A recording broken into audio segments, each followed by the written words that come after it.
Olá, tudo bem? Meu nome é Carolina Chaves, eu sou neuropsicopedagoga e também psicanalista. É um prazer ter você aqui comigo. Se você já me conhece, já viu algum dos meus vídeos, eu só tenho a te agradecer. Se você ainda não conhece, eu te faço um convite para que você visite o meu canal, com calma assista aos meus vídeos e que você possa dar a sua opinião sobre eles.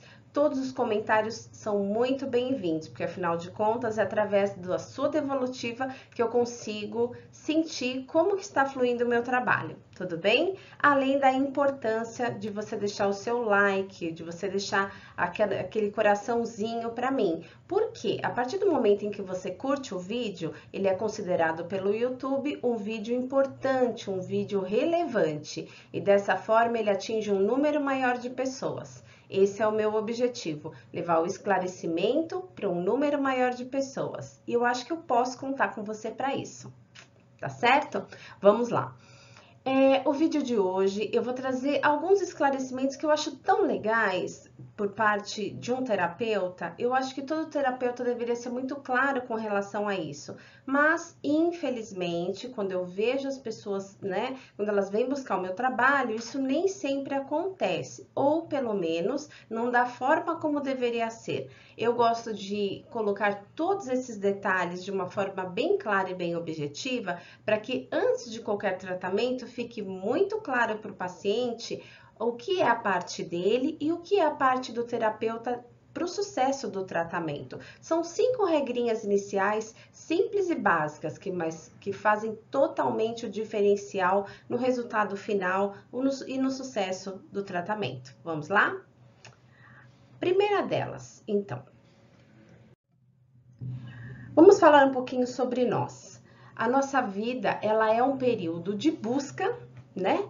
Por um crescimento como pessoal, um crescimento profissional, um crescimento material e um crescimento espiritual. E nenhum de nós sabe exatamente quando é que nós alcançaremos o término desse prazo para esse crescimento. Então, muitas vezes, né, isso nos traz uma angústia muito grande. Vamos levar em consideração que nos anos iniciais da nossa vida, a questão do tempo é muito irrelevante, porque quando nós somos crianças, pré-adolescentes e até adolescentes, nós não temos a noção do fim de um período de vida como algo próximo. Geralmente é algo que a gente joga lá para frente, ou que muitas vezes a gente nem sequer se pergunta sobre esse assunto. E quando vem à tona a questão do quanto tempo eu tenho de vida e o que eu fiz até agora, o que eu gostaria de fazer, geralmente numa fase mais madura, isso traz para a pessoa um desconforto muito grande. Por quê? Porque a gente percebe que nós já vivemos um tempo significativo e que muitas vezes nós sequer chegamos próximo de alcançar aquilo que nós buscamos de fato como qualidade de vida. E aí a gente pensa, quanto tempo será que eu tenho de vida ainda para alcançar esse objetivo? E aí vem uma série de questões, autoestima rebaixada, a gente sente muitas vezes que não dará tempo, e que assim, aquilo que você tem para alcançar como qualidade de vida seja impossível, e uma série de outras questões aí, como crenças limitantes que você, né, foi agregando ao longo da sua vida. Então, são uma série de barreiras que faz com que, infelizmente, você tenha uma dificuldade, né, na realização da sua vida enquanto uma vida de qualidade. E você talvez não tenha se perguntado até agora, o que será que você tem plantado hoje para que você possa de fato colher amanhã? Quando a gente pensa em plantio, eu sempre coloco muita questão da natureza e até coloquei essa imagem, porque eu acho que ela é muito relevante. A natureza por si só, ela traz para nós uma aprendizagem muito importante, uma lição de vida de como se deve viver. Então, não existe plantio sem colheita, não existe ao mesmo tempo, não existe uma colheita significativa sem um plantio adequado, sem um tratamento diário daquilo que foi plantado, para que um dia a colheita seja produtiva. Então, se você parar para pensar, Ao longo da nossa vida, cada dia que nós vivemos, em algum momento lá no nosso futuro, ele vai resultar como algo que vai nos beneficiar ou infelizmente nos prejudicar. Um resultado positivo ou um resultado negativo. Não há uma linha do meio nesse processo. E eu vou falar por quê. Talvez isso possa soar de uma forma muito radical para você, mas não é não. Se você parar para analisar, por exemplo, quando nós somos crianças, é a fase em que nós devemos iniciar os nossos estudos.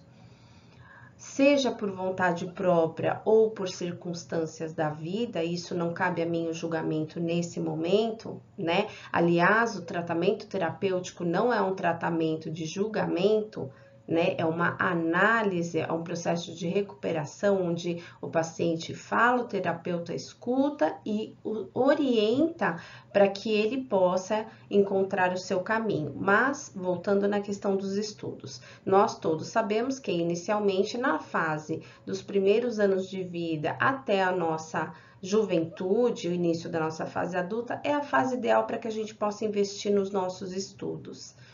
Ok.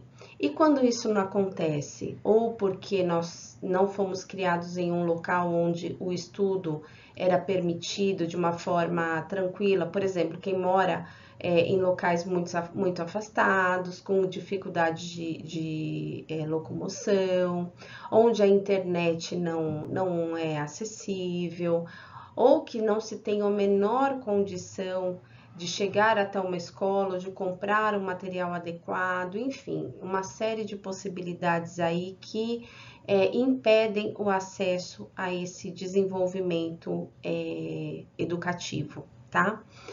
Então, imagina que isso não aconteceu nessa fase da vida. E, infelizmente, ainda é a realidade de muitos brasileiros. O analfabetismo ainda tem um grande índice, né? Infelizmente, de acesso, né? Eu falo que não é de acesso, mas é um grande índice ali de comprometimento, né? Da questão do desenvolvimento, da qualidade de vida do povo brasileiro. E aí muitos entram na fase adulta buscando uma melhor qualidade de vida, indo para grandes cidades.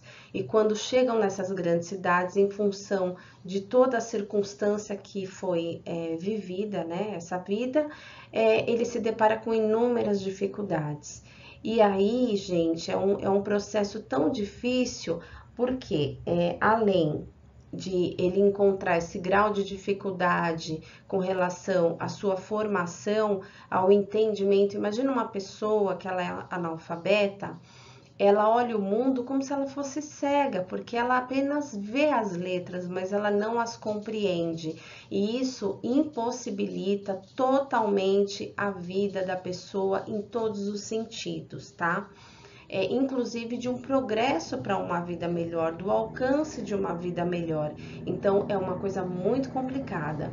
E aí, fica difícil quando você não planta no tempo adequado, né? Não cuida daquela semente, o que você vai colher no seu futuro? Certamente não vai ser algo muito positivo. Ou se dali para frente você resolver começar a plantar, por quê? Porque você teve um esclarecimento, porque você teve uma oportunidade como um EJA na sua vida e que é muito significativo. E eu acho que deve sim abraçar as oportunidades. Nunca é tarde para você dar a volta por cima na sua vida, mas nós todos sabemos que os graus de dificuldades enfrentados nessa etapa da vida são muito grandes, porque juntamente com a vontade do saber ler, do saber escrever, do se sentir parte integrante da sociedade, existem outras responsabilidades associadas às nossas práticas, como pagar nossas contas, sustentar a família e etc,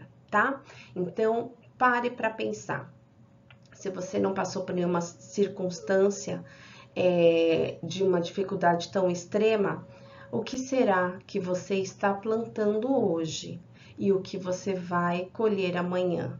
E isso eu acho que é uma pergunta séria, importante e muito significativa que você deve se fazer. Bom, 5 passos, como foi prometido no começo do vídeo, que vão te orientar, te dar um norte para você alcançar de fato o sucesso dentro do seu tratamento terapêutico. Entre eles, vamos lá, os 5.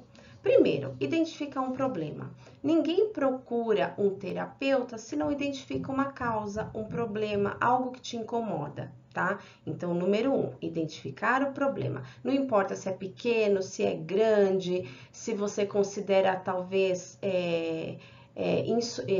um problema que você nunca vai conseguir resolver, isso é um fator que é secundário. Primeiro, nós temos que identificar a causa, o problema. Aquilo que vai, quando eu digo causa, não é a causa do problema, é identificar o problema e que é isso que a causa que está te levando até o consultório, tá? Ou a procura do terapeuta, porque agora os atendimentos geralmente são online, né? Não são diretamente no consultório. Segundo passo, respeitar as regras da terapia. Então, terapia não é milagre e o terapeuta não será um amigo íntimo. A terapia, ela não será eterna, ela tem um prazo. Geralmente a gente coloca uma estimativa de prazo de acordo com aquele primeiro contato, com as queixas do paciente. Então, a gente estuda a situação, porque cada situação é única, e de acordo com isso a gente coloca uma estimativa, não um prazo exato, uma estimativa de tempo para que aquilo comece e para que aquilo termine, para que o objetivo de fato seja alcançado, tá? Ele não é um passatempo, a terapia não é um bate-papo, portanto, ela não pode ser um momento em que você gasta o seu dinheiro à toa. Você tem que ter uma busca, sim, pela resolução, pela resposta, pela transformação de algo que um dia foi apresentado como um problema e que você saia do consultório com uma superação ou com uma resposta, tá? Então, não haverá sucesso sem a dedicação do paciente. Como isso acontece? Quando eu falo dedicação, é dedicação de fato. O paciente identifica o problema, o paciente resolve buscar ajuda terapêutica, o paciente se compromete com as sessões, sabe quanto tempo vai durar, sabe que ele tem que frequentar, ele tem uma estimativa de tempo que isso vai durar. Todo tratamento, ele só é eficaz quando ele de fato é cumprido à risca e que tem um acordo de fato cumprido entre médico e paciente, ou terapeuta e paciente, senão não adianta um médico te dar o remédio e você não tomar da forma adequada ou sequer comprá-lo guardando a receita na gaveta. Você não vai ficar bom, você não vai sarar. Aparentemente, você começa a tomar o remédio, né, indicado. Não tô dizendo que, no meu caso, eu vou medicar você, porque eu não vou, porque eu sou psicanalista e não psiquiatra, só o psiquiatra pode medicar. Nem a psicanalista, nem a psicóloga pode, ou o psicólogo pode, tá? Só um psiquiatra. Então, assim, não adianta nós entrarmos com uma medida imediata com relação à conduta, né, do que vai ser o seu tratamento, e você, de fato, não colocar em prática algumas questões que são, inclusive, conversadas durante o período de análise ali, né, da sessão de análise, e depois, muitas vezes, pode ser que eu diga para você algumas coisas que eu gostaria que você pensasse, e você vai embora, vai pensar, vai refletir melhor sobre elas, e na próxima sessão a gente conversa sobre. Se você não colocar em prática a sua parte do tratamento, as suas ações, você não vai alcançar resultado nenhum, tá? Uma mudança de vida envolve questões ligadas ao subconsciente e à reprogramação desse subconsciente. Portanto, isso leva tempo. Não existe milagre, que foi o que eu disse lá no começo. É um tratamento. Cada caso é um caso, cada situação é uma situação. E mexer com o subconsciente não é brincadeira. Nós estamos falando de vidas, nós estamos falando de sonhos, nós estamos falando de traumas, nós estamos falando de superação. Então, se eu não levar a sério o meu trabalho, o meu comprometimento, né? Colocar para você um tratamento eficaz, no qual eu me comprometa profissionalmente e você se comprometa enquanto paciente a se entregar ao tratamento e buscar pela sua cura, é melhor nem começar. O terapeuta é um profissional habilitado em te auxiliar nesse processo de reconstrução, autoconhecimento, ressignificação do seu passado e tantas outras questões que envolvem ali o passado, o presente e predominantemente o seu futuro. Então, nós não somos melhores amigos ou amigos íntimos, não. Nós somos paciente, terapeuta. Então, eu vou atuar ali a todo momento. Claro que eu vou te tratar muito bem, eu vou tratar você mesmo porque é uma coisa natural em mim. Gosto de pessoas, senão jamais seria terapeuta, psicanalista, nem neuropsicopedagoga, ainda mais por lidar com crianças e pais, e geralmente não em circunstâncias tão agradáveis. Mas, embora eu tenha todo um trato ao falar com você, embora eu tenha todo um jeito para, né, conduzir você à sua melhora, ainda assim, eu tenho a ética profissional que tem que ser rigorosamente cumprida, portanto, no momento do nosso tratamento, das nossas sessões, trataremos única e exclusivamente das nossas buscas pela sua cura, pela sua melhora. Eu não falo da minha vida pessoal, não tomaremos cafezinho, não seremos melhores amigos. Por quê? Porque é um tratamento paciente-terapeuta, tá bom? Isso faz parte da ética médica, tá bom? Não significa que eu não tenha carinho pelo meu paciente e que o paciente não possa ter carinho pelo seu terapeuta. Mas ali no consultório, naquele momento, nós estamos totalmente voltados para o seu tratamento, ok? Custos, regras relacionadas a reservas de horário, pagamentos, valores, desistências.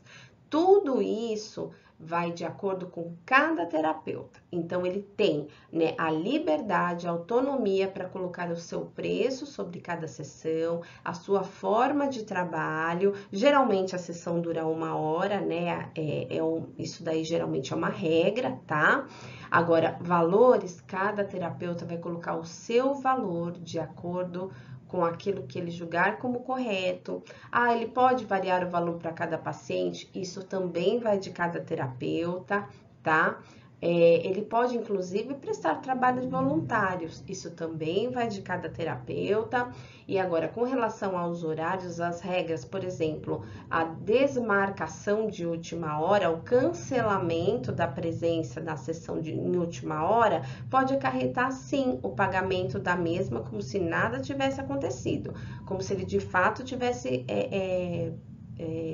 frequentado a sessão, mas tudo isso é conversado anteriormente, é acordado em contrato, onde tudo fica bem discriminado de uma forma bem clara e tem o aceite, a assinatura do paciente, estando ciente de cada item acordado no contrato, tá? Outra questão muito importante, que é de regra de terapeuta para paciente. O espaço oferecido ao paciente tem que ser um espaço que promova uma tranquilidade durante a sessão. Não pode ser um espaço barulhento, não pode ser um espaço que cause desconforto. Ele tem que se sentir ali acolhido, você tem que se sentir confortável, inclusive dentro da psicanálise, há a possibilidade do divã.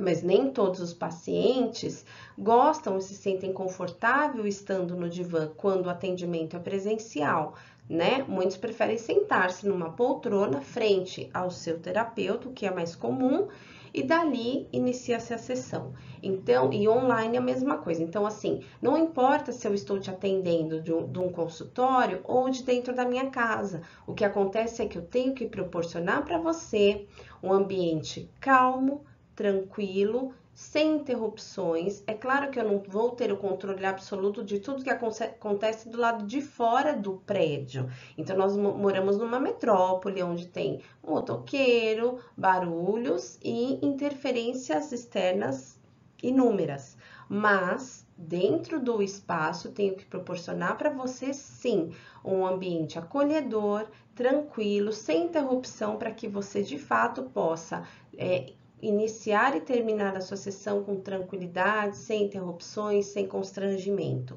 E, principalmente, a questão de tudo o que acontece dentro, o que é falado, né, o que é apresentado pelo paciente dentro do ambiente do consultório ou no momento da sessão, fica entre paciente e terapeuta.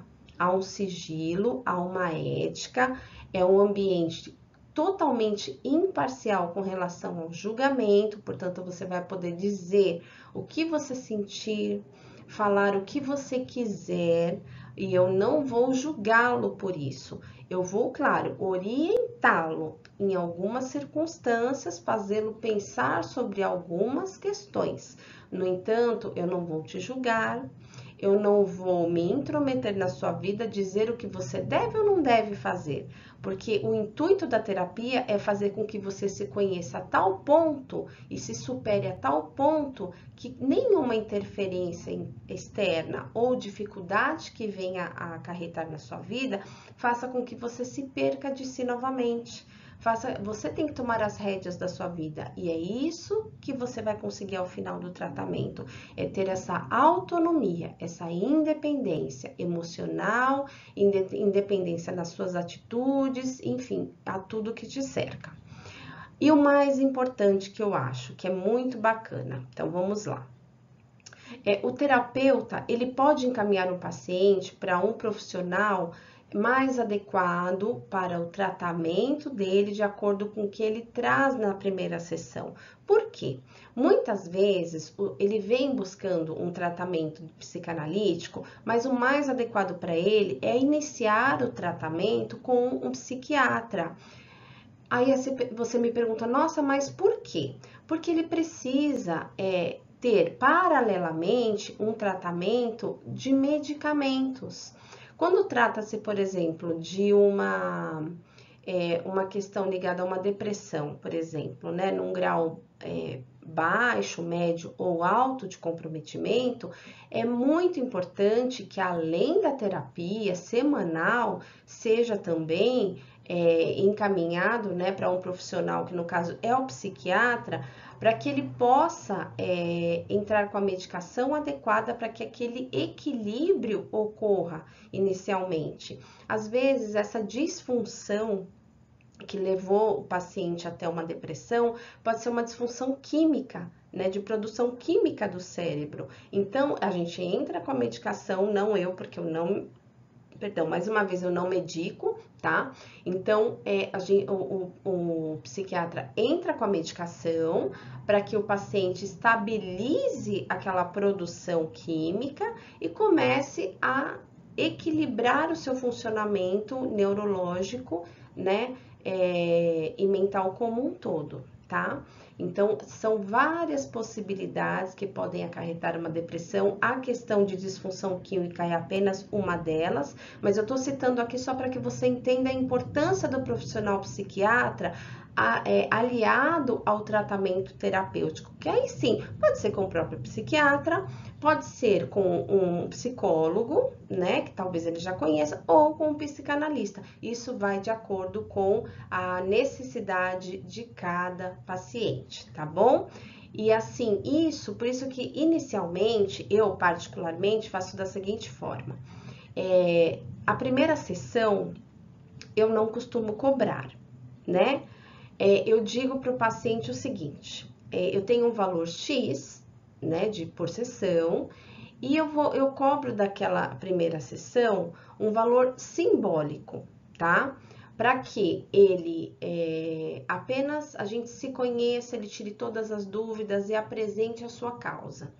O que levou ele, a causa do que levou ele até o consultório.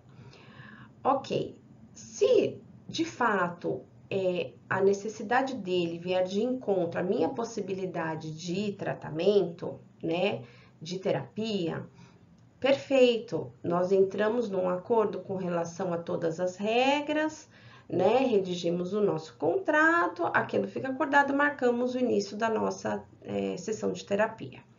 aquele valor inicial, que simbólico que foi dado, ele não será cobrado, tudo bem? Agora, se por um acaso o paciente veio ou por uma questão de afinidade, ele não se sentiu à vontade comigo, porque isso é muito comum, pode acontecer, ou se ele não era, né, o paciente, a situação dele, a queixa dele não era algo passível de um tratamento psicanalítico, eu tive que encaminhá-lo para um outro profissional, aí sim eu cobro um valor simbólico e ok, e encaminho, e aí fica a critério dele buscar esse outro profissional ou não.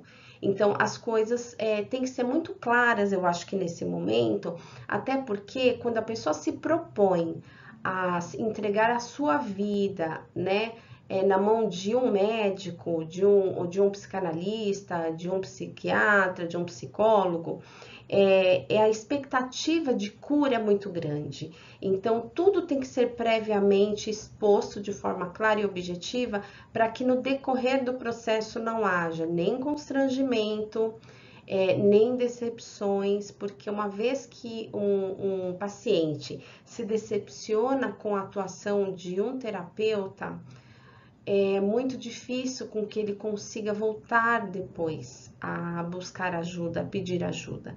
Então, se o profissional que foi habilitado a tratá-lo, auxiliá-lo e a ajudá-lo a se recuperar enquanto pessoa e recuperar a sua qualidade de vida, ou realmente encontrar a sua vida e a sua qualidade de vida, não corresponder à sua expectativa e à sua necessidade, causando-lhe ali uma tristeza, um constrangimento, enfim, qualquer situação contraditória ao tratamento, realmente fica muito difícil depois que ele recupere essa confiança novamente em outro profissional. Então, a gente tem que tomar muito cuidado durante todo esse processo, tá bom? E por fim, os benefícios da terapia são inúmeros, entre eles o autoconhecimento, a conexão com seus valores, a libertação de crenças limitantes, a qualidade e a razão de vida sem a necessidade de aprovação e nem apoio de terceiros, ou seja, liberdade plena de ser quem você é e de ter a sua vida segundo seus valores, segundo a sua liberdade, segundo aquilo que você é. Você é capaz, você é livre, você é próspero e você é uma pessoa assim que nasceu com tudo para ser um vencedor na sua vida. Ok? E um vencedor não segundo aquilo que a sociedade julga como exemplo, né, ou como regra de vencedores. É segundo a sua necessidade, a sua verdade e o seu valor. Você pode e deve buscar a sua liberdade. Eu espero ter ajudado, eu agradeço você de todo o coração por ter ficado comigo até o final do vídeo. Aqui estão os meus dados, se você se sentir à vontade, motivado, me procure, seja para uma consulta, seja para esclarecer qualquer dúvida, tem o meu e-mail, eu estou totalmente à disposição. Conto com o seu like, conto com o seu comentário e se para alguém servir, compartilhe o vídeo, vai ser um prazer ter você aqui comigo e se inscreva no canal que eu vou adorar saber que você gostou do meu trabalho, tá bom? Um beijo, até mais, tchau, tchau!